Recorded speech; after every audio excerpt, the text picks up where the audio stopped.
Welcome to Rajiv Gandhi IAS academy. இன்னைக்கான டே வந்து டே 5 economy question analysis. So far we have completed 4 sessions, right? நீங்கள் அந்த 4 செஷன்ஸையும் கன்சிஸ்டண்ட்டாக பாருங்கள் வீடியோஸை. நிறைய கொஷின்ஸ் வந்து அனலைஸ் பண்ணியிருக்கோம். அண்ட் தென் கொஷின்ஸ் அனலைஸ் பண்ணது மட்டும் இல்லாமல் அதோட பேக்ரவுண்டையும் கவர் பண்ணி சிலபஸையும் ஓவராலாக கவர் பண்ணிட்டு வரோம். ஸோ இன்றைக்கான டே 5 கொஷின்ஸ்குள்ளே போகலாம். ஃபர்ஸ்ட் கொஷின் பாருங்கள். Dash is a type of indirect tax. அதாவது டேஷ் என்பது மறைமுக வரி வகை. இது வந்து நம்ம ஆல்ரெடியே பார்த்த கொஷின் தான். நான் என்ன சொல்லியிருக்கேன், டேக்ஸ் அப்படின்னா என்ன அப்படின்னு சொல்லி கவனிச்சுட்டு டேக்ஸ்லேயே types of tax, direct tax, indirect tax வந்து நீங்கள் வந்து ஸ்ப்ளிட் பண்ணி எழுதி வைக்கணும். And then what are the types of tax வந்து அதுக்குள்ளே வரும். டைரக்ட் டேக்ஸ்க்குள்ளே என்னென்ன டைப்ஸ் வரும், இன்டைரக்ட் டேக்ஸ்க்குள்ளே என்னென்ன டைப்ஸ் வரும் அப்படின்னு சொல்லிட்டு நீங்கள் வந்து லிஸ்ட் அவுட் பண்ணி வைக்கணும். ஓகேவா? இன்கம் டேக்ஸ் அப்படின்றது டைரக்ட் டேக்ஸ், அதாவது நேரடி வரின்னு சொல்லுவாங்க. வெல்த் டேக்ஸும் direct tax. And then corporate tax. Corporate tax அப்படின்றது கம்பெனி வந்து கவர்மெண்ட்க்கு கொடுக்க வேண்டிய டேக்ஸ், இது வந்து நேரடி வரி. அப்போ லக்ஸுரி டேக்ஸ் அப்படின்றது தான் இன்டைரக்ட் டேக்ஸ் அப்படின்னு சொல்லி சொல்லியிருக்காங்க. ஸோ மறைமுக வரி அப்படின்றது ஆடம்பர வரி தான் சரியான விடை. நெக்ஸ்ட் கொஸ்டின் போகலாம். The value of money is, அதாவது பணத்தின் மதிப்பு வந்து எப்படி இருக்கும் அப்படின்னு சொல்லி கேட்டிருக்காங்க. என்ன பணம் அப்படின்னு இருக்குது நம்மக்கிட்ட. ஸோ அந்த பணத்தின் மதிப்பு வந்து எந்த ஒரு குவான்டிட்டி வச்சு ஆர் குவாலிட்டி வச்சு எதை வச்சு நம்ம வந்து பணத்தின் மதிப்பு வந்து தீர்மானிக்கிறோம் அப்படின்னு சொல்லிட்டு தான் கேள்வி. ஆப்ஷன்ஸ் பாருங்கள். இன்டர்னல் வேல்யூ ஆஃப் மணி, அதாவது அகப்பண மதிப்பு. அகப்பண மதிப்புனா பணத்துக்கோட உள் வேல்யூ அப்படின்னு சொல்லுவாங்கள்ல, அது. எக்ஸ்டர்னல்னா அதோட டிசைன், அதோட காயினோட அந்த காயினுக்கு நம்ம மெட்டல் யூஸ் பண்ணுறோமா, பிரான்ஸ் யூஸ் பண்ணுறோமான்னு சொல்லுவோம்ல, ஸோ அந்த value internal and external. So ரெண்டுமே சேர்த்தது தான் value of money. So option C அப்படின்றது தான் சரியான விதி. அதாவது உள்ளே இருக்கிற வேல்யூவும் வெளியே இருக்கிற வேல்யூவும் ரெண்டுமே சேர்த்து தான் ஒரு பணத்தோட ஹோல் வேல்யூ அப்படின்றது வரும். ஓகேவா? நெக்ஸ்ட் கொஸ்டின் போகலாம். Which metals were used for metallic money? So metallic money அப்படின்னா என்னென்னா உலோகம். உலோகம் அப்படின்னு சொல்லிட்டு நம்ம எந்தெந்தெல்லாம் யூஸ் பண்ணுறோம் அப்படின்னு பாருங்கள். ஆப்ஷன்ஸ் பாருங்கள். Gold, silver, bronze, all of the above. So நம்ம வந்து இப்போ நடைமுறையில் வந்து எல்லாத்தையும் தான் மெட்டாலிக் மணியாக யூஸ் பண்ணுறோம். ஸோ மேற்கூறிய அனைத்தும் அப்படின்றது சரியான விடை. இதெல்லாம் ஜஸ்ட் ஒரு இன்ஃபர்மேஷன். இதில் கேள்விகள் கேட்டால் நீங்கள் வந்து ஈஸியாக ஆன்சர் பண்ணுறதுக்காக தான் நான் வந்து இந்த மாதிரி கேள்விகள்லாம் பேசிக்காக எடுத்திருக்கேன். ஸோ நெக்ஸ்ட் கொஸ்டின் பார்க்கலாம். Which of the following is replaced by planning commission? அதாவது பிளானிங் கமிஷன் அப்படின்றது ஒன்று இருந்துச்சு இல்லையா, இவற்றில் எந்த திட்டக்குழுவுக்கு மாற்றாக அமைக்கப்பட்ட குழு அப்படின்னு சொன்னா திட்டக்குழு அப்படின்ற ஒன்று இருந்துச்சு, பிளானிங் கமிஷன். அதாவது நம்ம 1950s ஸ்டார்ட் பண்ணோம். First 5 year planning, second 5 year planning, first 5 year planning வந்து ஹாரோடோமர் மாடல் அப்படின்னு சொல்லுவோம். ஸோ அந்த பிளானிங் கமிஷன் வந்து இருந்துச்சு. எப்போ வரைக்கும் இருந்துச்சு? 2015 வரைக்கும் வந்துச்சு. ஸோ அந்த பிளானிங் கமிஷனுக்கு மாற்றி ஒரு குழு வந்து அமைச்சாங்க. ஸோ அந்த குழுக்கான பேர் என்ன அப்படின்னு சொல்லி கேட்டிருக்காங்க. ஆப்ஷன்ஸ் பாருங்கள். நிதி ஆயோக். ஆப்ஷன் பி தேசிய வளர்ச்சி கவுன்சில், அதாவது national developmental council. Option C financial stability and development council, அதாவது FSDCன்னு சொல்லுவாங்க. So option D none of the above. So எந்த திட்டக்குழுக்கு வந்து மாற்றாக எதை அமைச்சாங்க? நிதி ஆயோக் அப்படின்ற கான்செப்ட் தான் கொண்டு வந்தாங்க. நம்ம இந்த கேள்வி வந்து ஆல்ரெடி நிறைய விதத்தில் வந்து பார்த்துருக்கோம். நிதி ஆயோக் எப்போ கொண்டு வந்தாங்க, நிதி ஆயோக் வந்து ஏன் வந்துச்சு, பிளானிங் கமிஷன் ஏன் ரிப்ளேஸ் ஆச்சு, டாப் டு பாட்டம் அப்ரோச்சா இல்லை பாட்டம் டு டாப் அப்ரோச்சா அப்படின்னு சொல்லிட்டு ப்ரீவியஸ் செஷன்ஸ்லேயே பார்த்துருக்கோம். ஸோ அதோட இன்னொரு வடிவம் தான் இன்னொரு கேள்வி. ஸோ நிதி ஆயோக் அப்படின்றது தான் சரியான விடை. ஸோ நெக்ஸ்ட் கொஸ்டின் போகலாம். Dash is governed by a company law and controlled by the government as principal major share. அதாவது டேஷ் நிறுவன சட்டம் மற்றும் அரசாங்கத்தால் கட்டுப்படுத்தப்படும் முதன்மையான முக்கிய பங்குதாரர் அப்படின்னு சொல்லியிருக்காங்க. ஸோ வந்து நம்ம வந்து 4 செக்டார் கொடுத்துருக்காங்க. ஆப்ஷன் பாருங்கள். Private sector, joint sector, public sector அப்படின்னு சொல்லிட்டு நம்ம வந்து முன்னே பார்த்தோம் இல்லையா, ப்ரைவேட் செக்டார்னா என்ன, பப்ளிக் செக்டார்னா என்ன, அண்ட் தென் ஜாயிண்ட் செக்டார் அப்படின்னா என்ன அப்படின்னு சொல்லிட்டு பார்த்துருக்கோம். நம்ம வந்து எக்கானமியோட டைப்ஸில் பார்த்தோம். என்னென்ன பார்த்தோம்? Public, private, mixed. இந்த மூணுத்தையும் நம்ம பார்த்தோம். நம்ம வந்து எந்த டைப் ஆஃப் எக்கானமி வந்து ஃபாலோ பண்ணுறோம்? மிக்ஸ்டு டைப் ஆஃப் எக்கானமி தானே நம்ம ஃபாலோ பண்ணுறோம். ஸோ ஒரு கம்பெனியும் கவர்மெண்ட்டும் ஒரு தனியார் துறையும் சேர்ந்து வர்றது என்ன? ஜாயிண்ட் செக்டார் அப்படின்றது தான் சரியான விடை. இதை நம்ம கொஷினை நல்லா புரிஞ்சுக்கிட்டாலே இந்த மாதிரி கேள்விகளுக்கு வந்து ஆன்சர் பண்ணிடலாம். ஃபுல் அண்ட் ஃபுல் கவர்மெண்ட் கண்ட்ரோலில் இருக்கா, அது வந்து public sector. Full and full private கண்ட்ரோலில் இருக்கா, அது வந்து ப்ரைவேட் செக்டார்.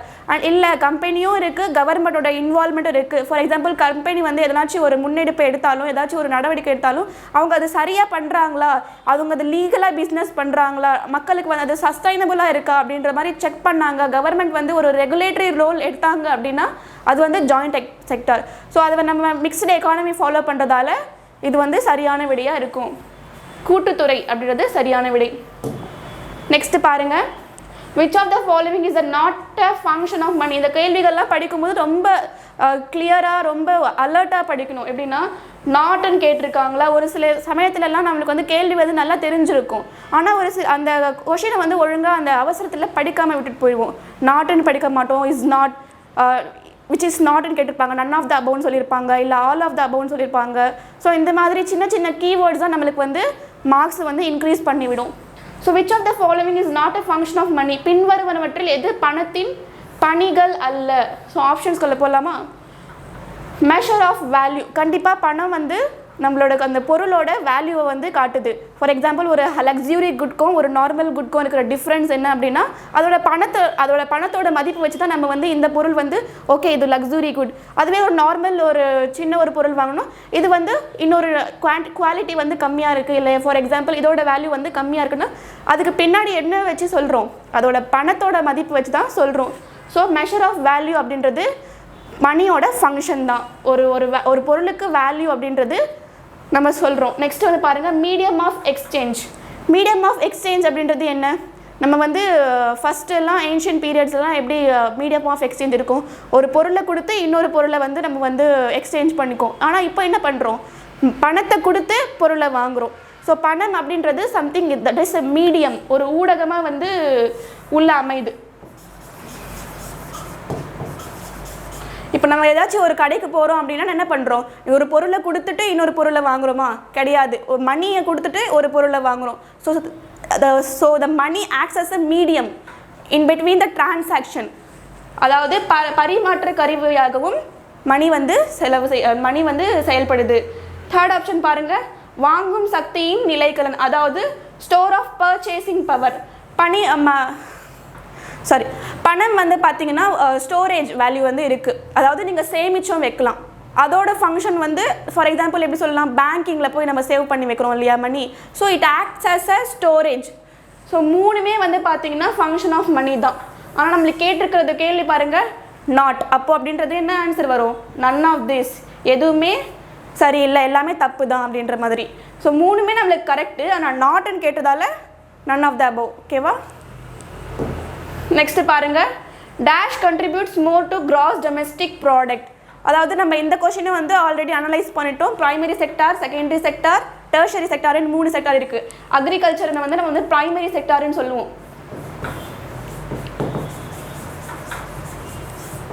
இண்டஸ்ட்ரியை செகண்டரின்னு சொல்லுவோம்.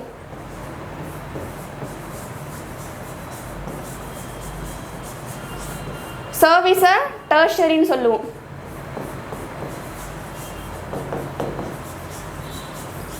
இந்த மூணுத்துலேயுமே நம்ம ஜிடிபிக்கு எது அதிகமாக வந்து கான்ட்ரிபியூட் பண்ணோம், சர்வீஸ் செக்டார், அதாவது சேவைத்துறை தான் நம்ம ஜிடிபிக்கு வந்து அதிகமாக கான்ட்ரிபியூட் பண்ணுறோம். இது வந்து கரண்ட் அஃபேர்ஸ் ரிலேட்டட் கொஷின். ஓகேவா?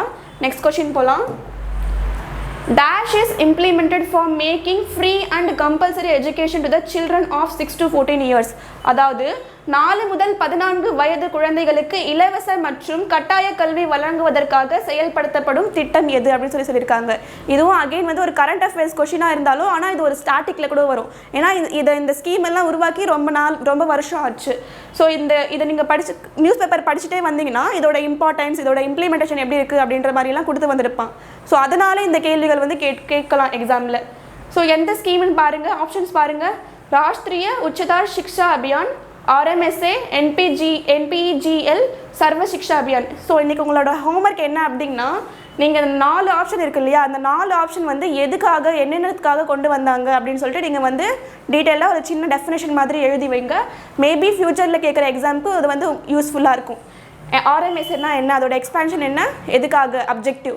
அதே மாதிரி NPGLனா என்ன ஸ்கீம், அதோட எக்ஸ்பேன்ஷன் என்ன, அப்ஜெக்டிவ். சர்வ சிக்ஷா அபியான் அதுக்கோட எக்ஸ்பேன்ஷன் அப்ஜெக்ட். அதே மாதிரி 4 ஆப்ஷனை நீங்கள் வந்து எழுதி வைங்க. ஸோ நம்ம இந்த கேள்விக்கான ஆன்சர் பார்க்கும்போது 6 முதல் 14 வயது குழந்தைகளுக்கு கட்டாய கல்வி கொண்டு வரதுக்காக எந்த ஸ்கீம் கொண்டு வந்தாங்கன்னா சர்வ சிக்ஷா அபியான் அப்படின்ற ஸ்கீம் தான் கொண்டு வந்தாங்க. ஸோ சரியான விடை ஆப்ஷன் சி. நெக்ஸ்ட் கொஸ்டின் போகலாம். Prevention of money laundering act was enacted in which year அப்படின்னு சொல்லியிருக்காங்க. அதாவது பண மோசடி தடுப்பு சட்டம் எந்த ஆண்டில் இயற்றப்பட்டது? First of all prevention of money laundering act எதுக்கு தேவைப்படுது? கரப்ஷனை வந்து ஒழிக்கிறதுக்காக கொண்டு வந்திருக்காங்க. கரப்டடாக இருக்காங்க, ஸோ அதை கரப்ஷனை வந்து நம்ம வந்து கம்மி பண்ணணும், ஆர்எல்ஸ் ஃபுல்லாகவே வந்து அந்த மணி லாண்ட்ரிங் அந்த ஒரு கான்செப்டை வந்து நம்ம வந்து இல்லாமல் ஆக்கணும் அப்படின்றதுக்காக தான் கொண்டு வந்த சட்டம் இது. இது வந்து ரொம்ப ரொம்ப இம்பார்ட்டண்ட்டான ஒரு சட்டம். இதில் இருக்கிற அப்ஜெக்டிவ்ஸ்லாம் நீங்கள் படிங்க. ஆனால் பேசிக்காக எஸ்ஏ எக்ஸாம்க்கு எப்படி கேட்பாங்கன்னா இயர் எந்த அப்படின்றத கேட்பாங்க. ஸோ இயர் வந்து 2002 2002ஆம் ஆண்டில் தான் இந்த சட்டத்தை வந்து கொண்டு வந்திருக்காங்க. நெக்ஸ்ட் போகலாம். Big out the incorrect one, அதாவது தவறான ஒன்றை தேர்ந்தெடுக்க. கொஷின்ஸ் அகைன் படிக்கும்போது தவறா சரியா அப்படின்னு சொல்லிட்டு நம்ம வந்து கரெக்டாக புரிஞ்சு படிக்கணும். Investment can be made in different vehicle, அதாவது முதலீட்டு கருவி போன்றவைகள். எதெல்லாம் முதலீட்டு கருவிகள் அப்படின்னு சொல்லி கேட்டிருக்காங்க. அந்த முதலீட்டு கருவிகளோட இல்லாதது எது வந்து நம்ம வந்து படிப்போம் இல்லையா, ஆட் ஒன் அவுட், எது வந்து பொருந்தாதது ஒன்று அப்படின்னு கேள்வி கேட்பாங்க இல்லையா, அந்த மாதிரி தான் இந்த கேள்வி. ஸோ எதுலலாம் இன்வெஸ்ட்மெண்ட் பண்ணலாம்? ஸ்டாக்கில் இன்வெஸ்ட்மெண்ட் பண்ணலாம், மியூச்சுவல் ஃபண்ட்ஸில் இன்வெஸ்ட்மெண்ட் பண்ணலாம், பாண்ட்ஸில் இன்வெஸ்ட்மெண்ட் பண்ணலாம். பே டேக்ஸில் பண்ண முடியுமானா கிடையாது. ஸோ இன்கரெக்ட் தானே கேட்டிருக்காங்க. பே டேக்ஸ் அப்படின்றது அதாவது வரி செலுத்துவதில் தான் தவறான விடை. ஸோ அவங்க தவறானது தானே கேட்டிருக்காங்க. ஸோ தவறானது செலக்ட் பண்ணால் that is the correct answer. Okay friends, thank you very much for வாட்சிங் திஸ் வீடியோ. நீங்கள் வந்து கன்சிஸ்டண்ட்டாக எல்லா வீடியோஸும் பாருங்கள். அப்போ தான் உங்களுக்கு எக்கானமியில் கேட்குற கேள்விகள் எல்லாத்துக்கும் வந்து கரெக்டாக ஆன்சர் பண்ண முடியும். அதே மாதிரி அனலைஸ் பண்ணுறது மட்டும் இல்லாமல் இதோட பேக்ரவுண்டையும் நீங்கள் வந்து போய் படிங்க. உங்களுக்கு எதனாச்சும் டவுட் இருந்தால் கமெண்ட் பாக்ஸில் கமெண்ட் பண்ணுங்கள். Thank you so much.